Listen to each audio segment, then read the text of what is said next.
بسم اللہ الرحمن الرحیم۔ السلام علیکم۔ اردو کہانی مرکز پر آپ سب کو خوش آمدید۔ دیور کو عورتیں پاٹے خان کہتی تھیں۔ جس لڑکی کو چاہتا اٹھا کر لے آتا۔ میں شرم کے مارے اسے چھپ کر رہتی، لیکن ایک رات اس نے میرے کمرے پر ہلہ بول دیا۔ میں جلدی سے بیٹھ کے نیچے چھپ گئی۔ میرے ہوش اڑ گئے جب پاٹے خان نے مجھے کھینچ کر… میری شادی کو بھی چند دن ہی ہوئے تھے، لیکن میں اپنے سسرال میں بہت گھبرائی سی رہتی تھی۔ اب یہ بھی بات نہیں کہ میری ساس ظالم تھی، نہ ہی میرا شوہر سخت مزاج تھا۔ مسئلہ سارا پاٹے خان کا تھا۔ پاٹے خان میرا دیور، جس سے شادی کے چند دنوں بعد میرا تعارف میری ساس نے کروایا تھا۔ ہم لوگوں کا تعلق پٹھان خاندان سے تھا، جہاں بھابھی دیور کے رشتے کا بہت احترام ہوتا ہے اور بات لحاظ کے ساتھ کی جاتی تھی۔ میں بڑا سا دوپٹہ اپنے گرد لپیٹ کر رکھتی تھی۔ ہم سب ساتھ ہی رہتے تھے۔ پاٹے خان سے پہلی ملاقات نے ہی مجھے اس سے ڈر میں مبتلا کر دیا تھا۔ اس کا حلیہ ہی کچھ عجیب تھا۔ یہ لمبی کالی سیاہ شلوار قمیص پہنے، ساتھ ہی آنکھوں میں سرما لگائے، گلے میں لال رنگ کا رومال پہنے، منہ کے ایک کونے میں نسوار دبائے، بڑی ہی عجیب مسکراہٹ لیے وہ میری طرف دیکھ رہا تھا۔ بالوں میں سرسوں کا تیل اس قدر لگا ہوا تھا کہ بہہ کر ماتھے تک آ گیا تھا۔ بیچ کی مانگ نکالے سرخ آنکھوں سے مجھے دیکھ رہا تھا۔ اس کا دیکھنا ہی ایسا تھا کہ میرے اندر تک اس کی دہشت بیٹھ گئی تھی۔ میری شادی کے اگلے روز ہی مجھے دیکھنے کے لیے محلے کی عورتیں آ گئیں۔ ان کے منہ سے جب میں نے پاٹے خان کے بارے میں سنا تو دل تھام کر رہ گئی تھی۔ دل ہی دل میں پاٹے خان سے خوف کھانے لگی، حالانکہ میں نے اب تک کچھ بھی اپنی آنکھوں سے نہیں دیکھا تھا۔ اور پھر جلد ہی جو سنا تھا اسے دیکھنے کا موقع بھی مل گیا، اور وہ سب دیکھ کر تو میرے ہوش ہی اڑ گئے تھے۔ ہمارے یہاں سب رات کا کھانا ایک ساتھ مل کر کھاتے تھے۔ پہلے تمام مردوں کو دیا جاتا۔ چولہے کے پاس بیٹھ کر میں گرم گرم روٹی بنا کر دیتی جاتی اور میری چھوٹی نند سب تک پہنچا دیتی۔ ابھی بھی سب بیٹھ چکے تھے۔ میں جلدی جلدی آٹے کی روٹیاں بنا رہی تھی کہ زوردار آواز کے ساتھ دروازہ کھلا۔ چونکہ کچن کی ایک کھڑکی سے باہر صحن کا منظر صاف نظر آتا تھا تو میں نے فوراً کھڑکی کی جانب دیکھا۔ سبھی دروازے کی طرف بڑھے۔ پاٹے خان کسی لڑکی کو زبردستی گھسیٹ کر گھر کے اندر لا رہا تھا۔ اس لڑکی کے منہ پر کپڑا بندھا ہوا تھا تاکہ وہ چلا نہ سکے۔ دیکھنے میں وہ لڑکی کافی خوبصورت تھی اور تھی بھی پٹھان۔ میں اور میری نند روٹی بنانا ہی بھول گئے تھے۔ ایسا کہاں اب تک ہم نے کہیں دیکھا تھا۔ میری ساس یہ دیکھ کر پاٹے خان پر برس پڑی۔ ارے کمبخت، کدھر سے لے آئے لڑکی کو پاٹے خان؟ شرم نہ آئی تجھے؟ ہاتھ چھوڑ بدبخت غیر لڑکی کا۔ میری ساس نے دیور کے پاس جاتے ہی اس لڑکی کو دیور کی گرفت سے چھڑوایا اور دیور کی کمر پر مکہ رسید کیا۔ ہمارے ہاں عورت کی بہت عزت کی جاتی تھی۔ کسی غیر محرم لڑکی کی طرف آنکھ اٹھا کر دیکھنا بھی گناہ سمجھا جاتا تھا۔ وہ پاٹے خان تو شاید اسے زبردستی کہیں سے لایا تھا۔ وہ لڑکی بری طرح سے رو رہی تھی۔ اس سے پہلے کہ میری ساس اس لڑکی کا بندھا منہ کھولتی، پاٹے خان کی دھاڑ پر میری ساس کے بھی ہاتھ رک گئے اور میں تو اپنی جگہ کانپ سی گئی۔ وہ غصے سے بولا، اماں، اس معاملے میں نہ بول، پہلے ہی بتا رہا ہوں۔ میں نے زبان کی ہے اور پاٹے خان خان کا بچہ ہے، جان دے دے گا لیکن زبان سے پیچھے نہیں ہٹے گا، دیور نے زوردار آواز میں کہا۔ اس کی دہشت ہی اتنی تھی کہ ہمارے یہاں کوئی مشکل سے ہی اس کے سامنے بول پاتا تھا۔ صرف اماں ہی تھیں جو کچھ حد تک اسے بول دیتی تھیں۔ چپ کر تو، شرم کر اور اس لڑکی سے پیچھے ہٹ کر بات کر، سمجھا؟ میری ساس نے کہا اور لڑکی کو اپنے پیچھے چھپا لیا۔ شرم کی بات نہ کر اماں، بے شرم یہ لڑکی ہے۔ میرے دوست کے ساتھ پہلے پیار کی باتیں کی اور جب وہ اس کی محبت میں مبتلا ہو گیا تو اب دامن بچانا چاہتی ہے، اسے چھوڑ رہی ہے۔ اب پاٹے خان اپنے دوست کا بدلہ اس سے لے گا۔ ابھی کے ابھی اس کا نکاح کرواؤں گا اپنے دوست کے ساتھ۔ منہ میں نسوار ڈال کر وہ چلایا۔ یہ سن کر میری ساس اور شوہر بھی چپ نہ رہے۔ کہنے لگے، یہ ہمارے رواجوں کے خلاف ہے، اس لڑکی کا فیصلہ صرف جرگہ کرے گا۔ میرے سسر نے دیور کے سامنے کھڑے ہو کر کہا۔ پاٹے خان جیسا نڈر مرد میں نے آج تک نہیں دیکھا تھا۔ وہ بے خوف آنکھوں سے میرے سسر کو دیکھ کر بولا، جرگہ وہیں سے شروع ہوگا ابا جہاں سے پاٹے خان شروع کرے گا۔ کسی عورت نے آج تک ایسا مرد نہیں جنا جو پاٹے خان کو روک سکے۔ وہ جس قدر غضبناک لہجے سے کہہ رہا تھا، میرے سسر بھی چپ سے ہو گئے اور شوہر اور میری ساس چارپائی پر بیٹھ گئے۔ ساس روتے ہوئے کہنے لگی، مت کر ایسے پاٹے خان، میں تجھ سے تنگ آ چکی ہوں۔ تیرا دوست جانے اور اس کا کام۔ کیوں تو اس لڑکی کی بددعا لے گا؟ اماں نے زور سے کہا اور اس کے سامنے ہاتھ جوڑے۔ نہیں اماں، پاٹے خان کی زبان ہے، میں اپنی زبان کا بڑا پکا مرد ہوں۔ نکاح تو اس کا ہوگا اور آج ہی ہوگا، کون روکتا ہے مجھے، دیکھتا ہوں میں بھی۔ اس کی آواز اتنی اونچی تھی کہ میرا دل اندر سے دہل گیا۔ پھر اس نے جو کہا وہ سب کر کے بھی دکھایا۔ ہمارے یہاں کی مسجد کے امام صاحب کو اٹھا لایا، ساتھ ہی اپنے کچھ دوستوں کو بھی۔ میں کمرے کے باہر سے سب کچھ دیکھ رہی تھی۔ وہ لڑکی بس روئے جا رہی تھی، بے بسی ہی بے بسی تھی۔ پاٹے خان سنگ دل بنا ہوا تھا۔ لڑکی کے اوپر دوپٹہ ڈال دیا گیا جو وہ مجھ سے ہی مانگ کر لے گیا تھا۔ لال چنری سے اس کا گھونگھٹ بنا دیا گیا۔ اماں نے سب کر کے دیکھ لیا تھا، یہاں تک کہ وہ اسے تھپڑ بھی مار چکی تھی، لیکن اس نے کسی کی نہیں سنی اور اپنی زبان سے ٹس سے مس نہ ہوا، اور آخر کار اس لڑکی کا نکاح اپنے دوست سے کروا ہی دیا۔ اس دن مجھے ڈر کے ساتھ ساتھ پاٹے خان سے نفرت بھی محسوس ہوئی تھی، کیونکہ وہ لڑکی کسی اور کی منگ تھی، اور اس نے مجھے بتایا تھا کہ اس نے پاٹے خان کے دوست سے ایسا کوئی وعدہ نہیں کیا تھا۔ اس کا دوست جھوٹا ہے۔ وہ ایک غریب گھر کی لڑکی تھی اور پاٹے خان بندوق کے زور پر اسے اس کے گھر والوں کے سامنے اٹھا لایا تھا۔ یہ سب سن کر میرا دل کر رہا تھا کہ زور سے اس کے منہ پر تھپڑ دے ماروں۔ اس نے کیسے دوست کی بات سن کر سچ مان کر ایک لڑکی کی اور اس کے گھر والوں کی عزت کا جنازہ نکال دیا تھا، لیکن میں اپنی یہ خواہش شاید پوری نہیں کر سکتی تھی، کیونکہ مجھ میں اتنی ہمت کہاں تھی۔ اس کے سامنے آتے ہی میرے ہاتھ پیر کانپنے لگتے تھے، مجھ سے الفاظ تک ٹھیک سے ادا نہیں ہوتے تھے۔ جیسے تیسے کر کے یہ معاملہ ہمارے ذہن سے ابھی نکلا ہی تھا کہ پاٹے خان نے ایک اور چند چڑھا دیا، وہ بھی ایک معمول کی ہی صبح تھی۔ ہمارے یہاں عورتیں سارا کام اپنے ہاتھوں سے خود کیا کرتی تھیں۔ ہمارے یہاں باہر سے کام والی کا کوئی رواج نہیں تھا، جیسے یہاں کے کچھ گھروں میں تھا۔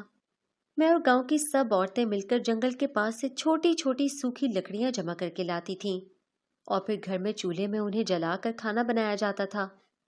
ہم سبھی حسب معمول ایک دوسرے سے باتیں کر رہی تھیں اور ساتھ ہی ساتھ لکڑیاں بھی جمع کر رہی تھیں کہ اچانک سے جنگل کے پاس ہی کسی آدمی کے چیخنے کی آواز آنے لگی تھی۔ جو بھی تھا درد کے مارے بہت زور سے کرا رہا تھا۔ ہم سبھی درختوں کی اوٹ میں چھپ کر دیکھنے لگیں۔ پاٹے خان بہت ہی بے دردی سے کسی کو مار رہا تھا۔ اس نے اتنی زور سے سامنے والے کے سر پر ڈنڈا مارا تھا کہ اس آدمی کی چیخ کے ساتھ ساتھ میری بھی چیخ نکل گئی تھی۔ مردانہ آواز کے ساتھ نسوانی آواز کی چیخ سن کر اس کی نظر مجھ پر گئی۔ اس کے چہرے کی خطرناک تیور دیکھ کر میری جان پر آ گئی۔ سب عورتیں وہاں سے بھاگ گئیں، لیکن مجھے لگا کہ میرے پیر جم گئے ہوں۔ اس وقت پاٹے خان کی آنکھوں میں خون اترا ہوا تھا۔ اس نے مجھے غصے سے یوں دیکھا کہ نظروں سے مجھے مار ڈالے گا۔ میں لکڑیاں وہیں پھینک کر بھاگ گئی۔ گھر آتے ہی زور سے دروازہ بند کیا اور دل پر ہاتھ رکھتی گہرے گہرے سانس لینے لگی تھی۔ میرے سامنے بار بار وہ آدمی اور اس کی دردناک چیخیں آ رہی تھیں۔ وہ منظر میری آنکھوں کے سامنے کسی خوفناک خواب کی طرح آ رہا تھا، جب پاٹے خان بغیر کسی رحم کے اس آدمی کو مارے جا رہا تھا۔ ارے او بہو، کیا ہوا ہے تجھے؟ ایسے کیوں بیٹھی ہے یہاں پر؟ اماں نے جب مجھے ڈرے سہمے انداز میں دروازے سے چپک کر بیٹھے دیکھا تو اپنا چشمہ درست کرتی میرے سر پر کھڑی ہو کر سوال کرنے لگی۔ وہ اماں، میں نے وہ… ڈر کے مارے میرے منہ سے الفاظ تک ٹھیک سے ادا نہیں ہو رہے تھے۔ ارے کیا پاگل ہو گئی ہے؟ کیا بولے جا رہی ہے؟ ہوا کیا ہے؟ میرے بے ربط الفاظ اماں کی سمجھ میں بالکل بھی نہیں آئے تھے۔ اگر میں نے جو دیکھا ہے وہ اماں کو بتا دیا تو اماں تو پاٹے خان پر غصہ کریں گی، اور اسے پتا ہے کہ میں وہاں تھی تو وہ مجھے نہیں چھوڑے گا۔ نہیں نہیں، میں یہ بات نہیں بتا سکتی۔ دل ہی دل میں سوچتی میں کوئی بہانہ تلاش کرنے لگی۔ پاٹے خان کے خوف کے مارے میں نے جو دیکھا وہ سب اماں کو نہ بتانے کا فیصلہ کیا۔ اماں، وہ میرے پیچھے کتا پڑ گیا تھا، اس سے ڈر کر میں بھاگی بھاگی گھر آ گئی۔ خود پر قابو پاتے ہوئے کانپتے وجود کے ساتھ میں کھڑی ہو گئی تھی۔ یہ آج کل کی لڑکیاں بھی نا ذرا ذرا سی بات پر ڈر جاتی ہیں۔ ارے ہم لوگ تو بہت بہادر ہیں، وہی پتھر مار کر اسے بھگا دیتی، اماں کہتی ہوئی وہاں سے چلی گئیں، جبکہ میرے ہاتھ ابھی تک کانپ رہے تھے اور دل تو اتنی زور سے دھڑک رہا تھا کہ میرے کانوں میں اس کی دھک دھک صاف سنائی دے رہی تھی۔ رات میں پیاس لگنے کی وجہ سے میری آنکھ کھل گئی۔ آج کے واقعے کے بعد مجھے ویسے بھی ٹھیک سے نیند نہیں آ رہی تھی۔ میں نے اپنی برابر جگہ پر دیکھا تو میرا شوہر وہاں پر نہیں تھا۔ میں حیران ہوتی ہوئی اٹھ گئی، آس پاس نظر کی، تب بھی مجھے وہ نظر نہ آیا۔ میں اٹھ کر کمرے سے باہر جانے لگی۔ ابھی میں دروازے پر ہی پہنچی تھی کہ میرے کانوں میں باتوں کی آواز آنے لگی۔ میں تھوڑا اور آگے گئی تو میرے شوہر کی پیٹھ میری طرف تھی، جبکہ اس کے ساتھ کھڑا پاٹے خان مجھے صاف نظر آ رہا تھا۔ یہ کیا ہے پاٹے؟ دماغ درست ہے تیرا؟ میرے شوہر نے اس کے ہاتھوں کی طرف اشارہ کرتے ہوئے کہا۔ میں نے بھی ان کے اشارے کی جانب دیکھا اور میری نظر جب پاٹے خان کے ہاتھوں پر گئی تب میں نے اپنے منہ پر ہاتھ رکھ کر اپنی چیخ کو روکا۔ اس کے ہاتھوں پر خون لگا ہوا تھا۔ میری نظر اس کے کپڑوں کی طرف گئی، وہاں بھی جا بجا خون لگا ہوا تھا۔ میری آنکھیں دہشت کے مارے پوری طرح کھل گئیں۔ ارے دماغ تو میں نے گل خان کا درست کیا ہے، بڑا آیا میرے سامنے زبان چلانے والا۔ ارے کسی میں اتنی ہمت نہیں ہے کہ پاٹے خان کے سامنے کچھ کہے، اور وہ بدبخت میرے خلاف زبان چلاتا تھا۔ میں نے بھی دماغ ٹھکانے لگا دیا اس کا۔ وہ زور سے کہکہا لگا کر ہنسنے لگا۔ ہٹ اب سامنے سے، بڑا تھک گیا ہوں میں۔ میرا شوہر ابھی کچھ کہتا کہ وہ اسے دھکا دیتے ہوئے اپنے کمرے کی طرف چلا گیا۔ کہیں وہ گل خان وہی شخص تو نہیں جسے دوپہر میں مار کھاتے ہوئے میں نے دیکھا تھا؟ میرے دماغ میں وہ سب پھر سے چلنے لگا تھا اور خود بخود ہی میری آنکھوں سے آنسو نکل آئے۔ ہائے کس قدر بے حس ہے یہ پاٹے خان، ذرا رحم نہیں اس کے دل میں۔ میرا دل درد اور غم کی تصویر بن گیا تھا۔ کیسی بے بسی تھی کہ کوئی کچھ نہیں کہہ سکتا تھا اس آدمی کے سامنے۔ ہائے اللہ! میں نے نگاہ اس کمرے کی جانب کی جہاں وہ گیا تھا اور ایک آہ خارج کرتی تھکے تھکے قدموں سے واپس اپنے کمرے میں آ گئی۔ کچھ دن گزر گئے تھے اس بات کو، میں بھی اپنے معمول کے مطابق چل رہی تھی۔ مجھے یہ سمجھ نہیں آتا تھا کہ پورے گاؤں والے پاٹے خان کے خلاف کوئی رد عمل کیوں نہیں دیتے۔ شاید سبھی اس سے ڈرتے تھے۔ آج میرے شوہر کے دوستوں نے بھی آنا تھا۔ اس نے کہا تھا کہ کھانے میں کچھ اہتمام کر لوں۔ میں بس اسی تیاری میں لگی ہوئی تھی۔ میرے ساتھ میری نند بھی کام کر رہی تھی۔ تقریباً سارا کام ہو چکا تھا، بس بریانی پر دم لگایا ہی تھا کہ دروازے پر دستک ہوئی۔ میں ہاتھ صاف کرتی دروازے کی جانب بڑھ گئی۔ اندر سے میں نے پوچھا کون، تو میرے شوہر نے کہا زرمینا میں ہوں، دروازہ کھولو۔ مجھے لگا میرا شوہر اکیلا ہی ہوگا۔ میں نے جیسے ہی دروازہ کھولا تو میرے شوہر اور ان کے کچھ دوست گھر میں داخل ہوئے۔ یہ دیکھ کر میں نے فٹافٹ سے اپنا دوپٹہ سر پر لیا اور اپنا چہرہ چھپانے کی ناکام کوشش کرنے لگی، لیکن میرے شوہر کو اپنے اس عمل پر کوئی شرمندگی نہ تھی۔ اصولاً تو اسے دروازہ کھلنے سے پہلے ہی مجھے آواز دینی چاہیے تھی کہ اس کے ساتھ اس کے دوست ہیں، یا وہ پہلے خود اکیلا اندر آتا۔ مجھے اندر کمرے میں جانے کا کہہ کر مردوں کو مہمان خانے میں بٹھایا، لیکن میرے شوہر نے جو کیا وہ بڑا عجیب تھا۔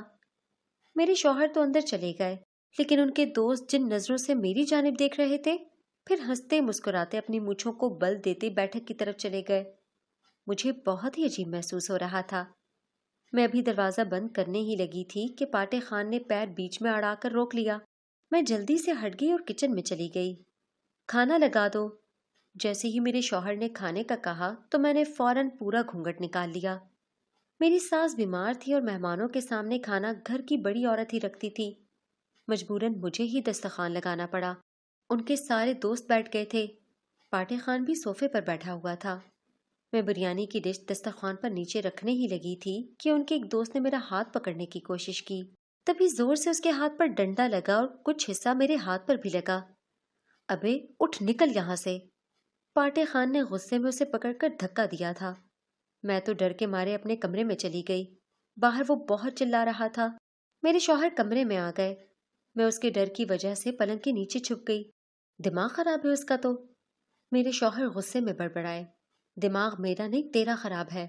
نظریں نہیں دیکھی تھی کہ اپنے آوارہ دوستوں کی تو نے کیسے بھابھی کو دیکھ رہے تھے؟ تجھے کس نے کہا کہ گھر کی عزت کو مہمان نوازی کے لیے اپنے دوستوں کے سامنے کر؟ تو کون ہوتا ہے میرے معاملے میں بولنے والا؟ میرا شوہر بھی ہتے سے اکھڑ گیا۔ میں بھائی ہوں تیری بیوی کا، وہ اس گھر کی غیرت ہے۔ تو پاٹے خان کا بھائی ہو کر بغیرت کیسے نکل سکتا ہے؟ آج کے بعد تیرے دوستوں نے گھر پر قدم رکھا تو لاشیں بچھا دوں گا ان کی۔ پاٹے خان کی آواز مجھے سنائی دے رہی تھی۔ او بھابھی، پلنگ کے نیچے سے نکلو۔ اس کی آواز پر میں آہستہ آہستہ پلنگ کے نیچے سے نکل کر کھڑی ہو گئی۔ خبردار، آئندہ تمہارے کسی دوست کو میں نے گھر کے آس پاس بھی دیکھا تو ٹانگیں توڑ دوں گا، سمجھے؟ وہ بہت ہی غصے میں میرے شوہر سے کہہ رہا تھا۔ وہ ایک غصیلی نظر اس پر ڈال کر وہاں سے چلے گئے۔ بھابھی ہو میری، عزت ہو، میں بہت عزت کرتا ہوں آپ کی۔ مجھ سے برداشت نہیں ہوا، اسی لیے نکال دیا دھکے دے کر۔ فکر نہ کرنا، اب نہیں آئیں گے یہاں۔ پاٹے خان یہ کہتا ہوا وہاں سے چلا گیا اور میرے دل میں اپنی عزت ڈال گیا۔ پتہ نہیں کیا ہے یہ شخص، لیکن اس دن کے بعد سے میرے دل میں ڈر کی جگہ اس کے لیے عزت ہی عزت تھی۔ بری نظر سے بچایا تھا مجھے۔ پھر مجھے پتا چلا کہ جس لڑکی کو وہ اس دن لایا تھا وہ مجھ سے جھوٹ بول رہی تھی۔ اس نے پاٹے خان کے دوست سے دل لگی کی تھی، اور وہ شخص جسے پاٹے خان نے مارا تھا اس نے ایک عورت کی عزت پر ہاتھ ڈالنے کی کوشش کی تھی، لیکن پاٹے خان نے بچا لیا۔ وہ بدماش ضرور تھا لیکن کام اچھے کرتا تھا۔